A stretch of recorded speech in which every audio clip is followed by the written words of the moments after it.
celebrating the power of possibility. My name is Patricia Bible, and I am confident that anything is possible.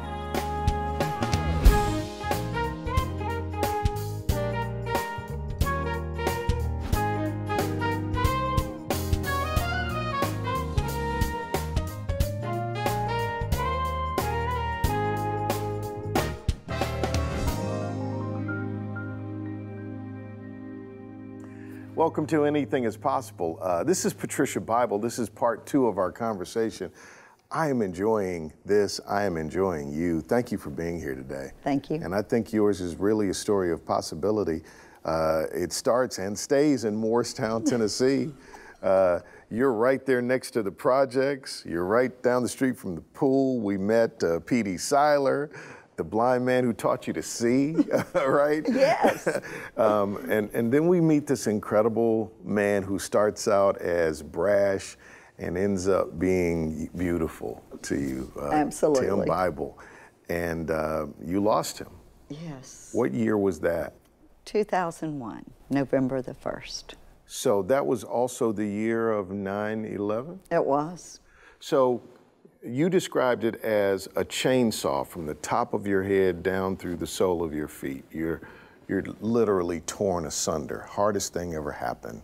Oh, goodness. I couldn't sleep. I didn't know what to do. I had 2 children, one who was going to be 16 in 6 days, one who had just left for college, and it was her goal to not go back to college. And I said, no. You're going. And 18 single head of household women that worked at K-Tom Restaurant Supply on that day. So after the announcement was made by the doctor, the children and I went to the park and sat on a bench, and it was so clear to me, so clear, although so painful. We do not have a choice. We must go back into that building and continue K-Tom. At the time of Tim's passing, remember, it was a $4.5 million company. But those 18 women were that important. We could have gone home and been fine. I could have gotten a job as a Walmart greeter or whatever. But those women were the defining moment of all 3 of our lives, to be quite frank. So I like for people to say the names, too. What was the name of your grandmother? My grandmother was Fanny Mabel Morlock. Ooh, sounds like... I'm glad I didn't get named for her. I seem like I've seen that name on the back of a pew. Yeah, that's exactly where you see it. Right? So your mother's name? My mother was Jean Elizabeth Morlock Carter. So it feels like that DNA is rising up in you. It Not is. only their persistence and perseverance, but Tim's. All 3. So you were making that same decision. You stick and you stay. You keep going. Okay, that also is a great way to run from grieving. Oh, Keep yourself too busy to hurt. Absolutely. I would go in as soon as Charlie was off to school. And of course, he was a sophomore in high school at that point in time. So there was always lots of after-school activities and lots of weekend activities, whether it was Young Life or other things. And I would just immerse myself in K-Tom. I would stay there as late as I could. If he had a sleepover or a church function or something, I'd be there until midnight. I had this girl that worked for me, and she worked for me for years and years. Her name was Susie Harville, and she would be right there by my side. We would clean shelves, we would straighten, we would organize. We would make sure that what now I call supply chain, back then was boxes on a shelf, that they were all defined and aligned appropriately. Anything I could do to keep from going home and being by myself, I did it. And then when I did leave, Tim had a Corvette that we had bought him for his birthday right before he passed that year. And so I'd get in that car. I'm known for driving fast and up and down the road. And even the police in our hometown was like, there she is. She's losing her mind, but we'll get through this. So they kind of turned their head, and I'd do my thing because I was just grieving. And it was just a way for me to get that out. And this went on, and let me tell you, I was so mad at God. I was like, what are you thinking? I have taught Sunday school. I've taught teenagers. I've been on all of these committees. I've raised these kids. I've done everything you've asked me to do. God, why did you take my best friend? Why did you take the father of my children? Why did you take my business partner? What am I going to do? I don't like you anymore. And I walked away from him. What did he say back to you? Nothing. He didn't say anything until one morning, 4 years later. Wow. I was setting. Hey, wait, before you, ooh, it's about to get good, baby. I know a good story when I hear it. Why don't we take a break right here? And when we come back, you're going to find out what happened 4 years later. 4 years of silence with God. And what does God say after 4 years? This is Patricia Bible. You're watching Proof that Anything is Possible. Can't wait to tell you what happened. Possibility powered by Pilot Flying J, Covenant Health, Home Federal, and the Knoxville News Sentinel. Coming up. 2020, we finished at 250 million. What? And all of that was God.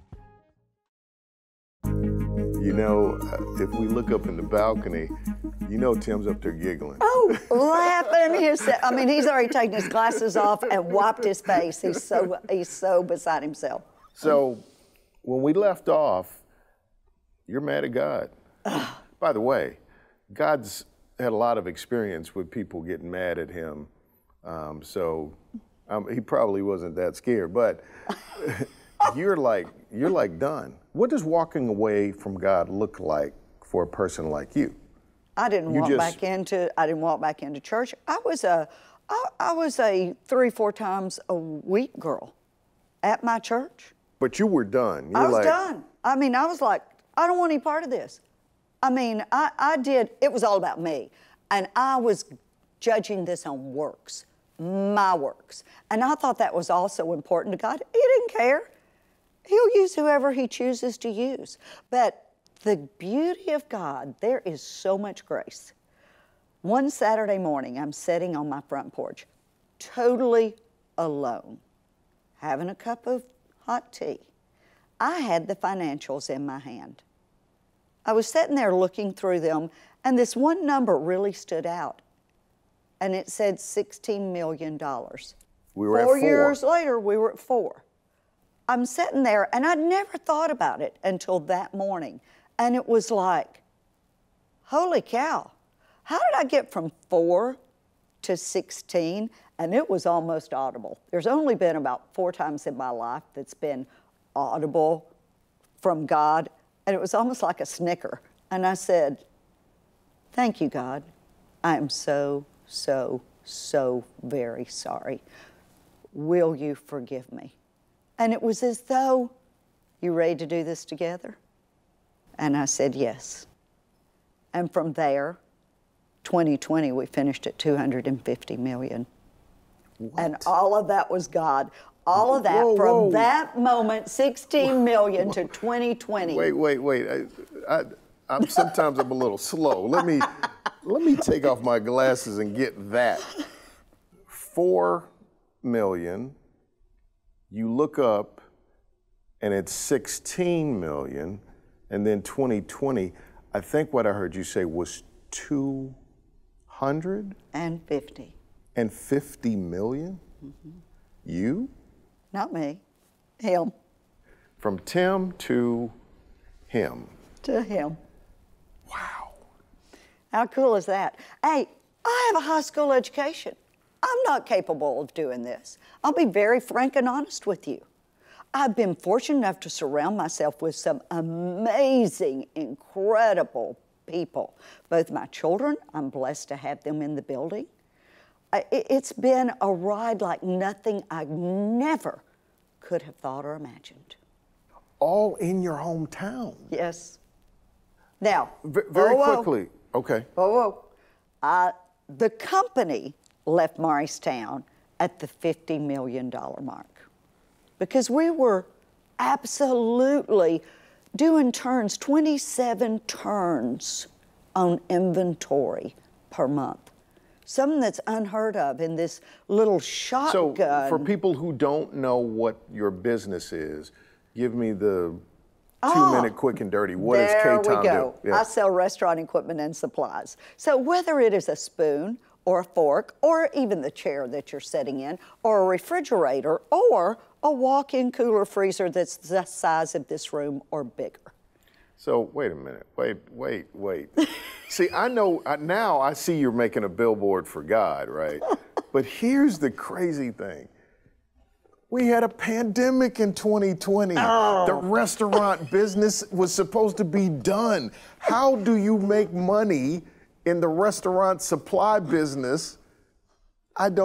God, okay, you got a great sense of, please explain this to me. Okay, God has a great sense of humor, and it's really courage, and this is really something that I struggled with after that Saturday morning. I remember being filled with fear of I can't, that I can't kind of fear. So 2 Timothy 1:7 says, "For I have not given you a spirit of fear, but of love and of power and of a sound mind." So I would hold on to those three things. And every time I would feel that fear, I would say, I have a sound mind. I have love. I have power. I have God's power. And that just slowly melted away and began to eke away. And then there was this courage that replaced all that with. And that courage, when others would say, you can't, what did your mother say? I can't. God was saying, oh, yes, you can. Come on, let me show you how you can. So 2020 shows up. Both my children are back in the company, both do an amazing job. My daughter, Paula, is VP of e-commerce. My son, Charlie, is VP of business development. It was March 2020. My whole senior staff, them plus others, came in, finance, the Intel department, everything. The key people were in my boardroom, and I said, guys, it's about to get rough. So what I want each and every one of you to do is go away and come back. We're going to meet in the same room tomorrow morning at 9 o'clock. Bring me one idea. Bring me one idea that will help us pivot. What were we hearing? Sanitation, sanitation, toilet paper, toilet paper. Toilet paper didn't work out so well for us, but we did try. I still have a bunch in my warehouse if you'd like a little.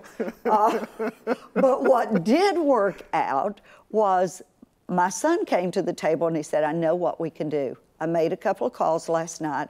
I've got friends that have a gym business in Nashville, Tennessee. They have came to a screeching halt. They will do hand sanitizer. And let me tell you, you could get high smell in your hands when you with that Generation 1, I call it, of our hand sanitizer, but they couldn't bottle it. We found a company here in Knoxville, Tennessee. The guy had closed the doors the day before and laid off all 17 of his employees. When Charlie called him, he said, this is a godsend. My people can work. Well, there was one missing link. We didn't have the containers. So Charlie was able to source those. Meanwhile, Paula, with her marketing department, is coming up with everything that we need from the standpoint of labels to marketing venues where she was going to actually push this out in the community and beyond. And the two of them worked together, and 2 weeks from thought to first case out the door, those kids pulled it off. It gave us time to pull our thoughts together because our whole industry was shutting down. As the industry was shutting down, people were canceling orders. I was on the phone, had my chief purchasing officer on the phone. I said, anything anybody cancels, I want it sent to Kodak, Tennessee. And our building was running over. There was just this, again, God intuition that there's still going to be a lot of people that need equipment, supplies, and it ended up being exactly that. There was a shortage, as you know, on meat. So what were people buying? Freezers. I was sending hundreds of freezers out the back of my warehouse. You still had nursing homes. You still had assisted livings. You still had hospitals. You still had people that were limping by in fast food, and they needed supplies. And so many of my competitors had chosen to take the turtle shell approach. Well, that allowed us to step in and make that big move that set us up for an incredible, over-the-top 2021, even though we did finish last year $50 million stronger than 2019. My God. But then again, my God. My God, I love you, thank you. Isn't that amazing? It is, it is. So there's some, I'm getting so many insights just from talking to you. And when we come back, what I'd like to do is I'd like to share what I've learned from you. And then I'd like to give you an opportunity to share your heart with our audience. This is Patricia Bible. We'll be back in just a moment.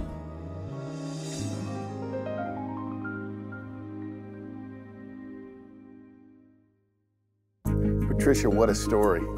Your story is definitely a story of possibility. I told you there's just some insights. So I want to talk to you about arms and hands. As you were telling your story, P.D. Seiler just became God in physical form to walk with you and talk with you. Tim became God to push you, right? These powerful women in your life became the God that has to sometimes chasten us to make us stronger. But I see this divine conspiracy going on to make sure that you shine. That's true. Can you feel it? Can you see it? Oh, can I feel it and can I see it? And like you said earlier, when they say there's such a great cloud of witnesses that are watching over us, that's my mother, my grandmother, my mother-in-law, Tim, Petey, all of those people that saw something in me that I didn't know existed. You said something also that was a great insight, and I think it's the one thing I know for sure is that possibility only happens when faith is present. Oh, yes. You have to believe, right? Yes. And I've talked to a lot of people, and this is that common thread. You're in the middle of a pandemic. You're in an industry that is going to be decimated. You have to pivot. You bring your executive team in. First of all, you've got the right kind of faith-forward people, because it takes a certain type of person, bring them in the room. But you said the one thing that all people of possibility, they all do this. All I need is one idea. To ask for one idea is to believe that there is an idea out there, that it exists, yes, that it is possible. That is so, if you don't ask that question, and if you don't have belief in those people, that they've got an idea, like, I see something in you. Tim saw something in you. I see something in you, my team. I know that there's some germ of a powerful, positive idea. All I need you to do is bring it to me. Mm-hmm. If that ain't a God thing. It is a God thing. What do you want to say? You know what? May I share a parable? Sure. I was reading this just a few months ago, and it made such sense to me. And we're talking about a man that's sitting on a street corner in beggar fashion, sitting on a box every day. This goes on for years, more than a decade. He sits there. He gets a dime, a nickel, a quarter, whatever. And at the end of the day, can I have a burger? Can I have a chicken sandwich? Can I have nothing? And then one day this guy walks by and he has eye contact and he said, "Sir, do you have $1?" And he said, "Sir, I have nothing, but may I ask you something? What are you sitting on?" And he said, "Just this old dirty towel. I've sat on it for years." He said, "No, you appear to be elevated. What are you sitting on?" He said, "There's a box." He said, "Well, what's in the box?" "I don't know. It's been here for years." He said, why don't we look? And when he opened the box, it was full of gold coins. What are we sitting on? What is your audience sitting on? Nothing different than I'm sitting on, nothing different than you're sitting on. We all have this story in us. We all can do the impossible if we have God on our side.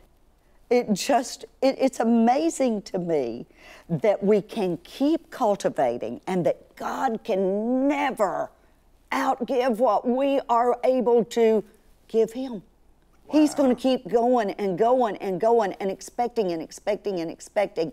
And I hope He never gives up on me. I hope I get to take it all the way to that last breath. And as my son says, we're going to screw the box down because she might get out. Patricia Bible, I started our conversation and journey with this. I said, I've rarely been disappointed when somebody says, have you met? You've got to meet. People have been telling me for years, have you met Patricia Bible? You've got to meet Patricia Bible. Well, let me tell you today, God, thank you for letting me meet Patricia Bible, because you are really, you know who looks good today? You. God. He always looks good. Isn't he awesome? Because I can see him all over you. He's so special. And it looks good on you. And Patricia Bible, thank you for being a delightful example of possibility. Thank you for having me.